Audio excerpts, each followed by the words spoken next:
केसीआर हुकूमत की expiry date हो चुकी है, प्रियंका गांधी का वीडियो वायरल। कांग्रेस खैर प्रियंका गांधी ने कहा कि केसीआर हुकूमत ने समाज के तमाम तबकात को धोखा दिया है और अभी इस हुकूमत की एक्सपायरी डेट हो चुकी है।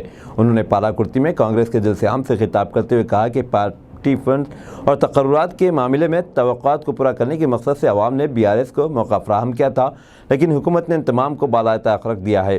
प्रियंका गांधी ने मज़ीद कहा कि BRS और BJP दोनों एक ही सिक्के के दो रुख हैं और इन दोनों पार्टियों ने गरीबों के लिए कुछ नहीं किया। प्रियंका गांधी ने मज़ीद कहा कि बेरोज़गारी में तेलंगाना मुल्क भर में सरफ़हरिस्त है, जहां एक तरफ तलबा मेहनत से पढ़ाई कर रहे हैं, वहीं दूसरी जानिब इम्तिहानी पेपर्स लीक किए जा रहे हैं।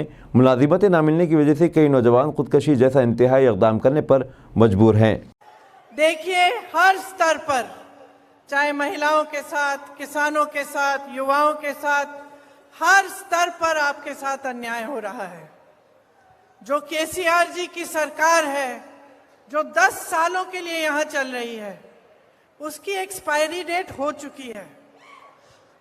కాబట్టి అన్ని స్థాయిలలో అన్ని వర్గాల ప్రజలకు ఈ కేసీఆర్ ప్రభుత్వం అన్యాయమే చేసింది, మహిళలు రైతులు అన్ని చేసింది। కాబట్టే ఈ యొక్క కేసీఆర్ BRS ప్రభుత్వానికి అంతిమ గడియలు एक्सपायरी डेट వచ్చేసింది। आप जब दवाई खरीदने जाते हो ना, दुकान में दवाई खरीदने जाते हो, उस पे डेट लिखा होता है, कितने साल का डेट होता है। మీరు ఎప్పుడైతే మందులు కొనడానికి మెడికల్ షాప్ వెళ్తారో ఆ మందుల యొక్క ప్యాకెట్ వెనకాల ఆ మందులు ఏ రోజు వరకు పని చేస్తాయో ఒక ఎక్స్పైరీ డేట్ ఉంటుంది। జనరల్ గా ఎన్ని రోజుల వరకు ఎన్ని సంవత్సరాల వరకు ఉంటుందో మీకు తెలుసు కదా। BRS सरकार की डेट निकल चुकी है। అదే విధంగా ఈ BRS ప్రభుత్వం కూడా ఆ డేట్ అయిపోయింది, ఎక్స్పైరీ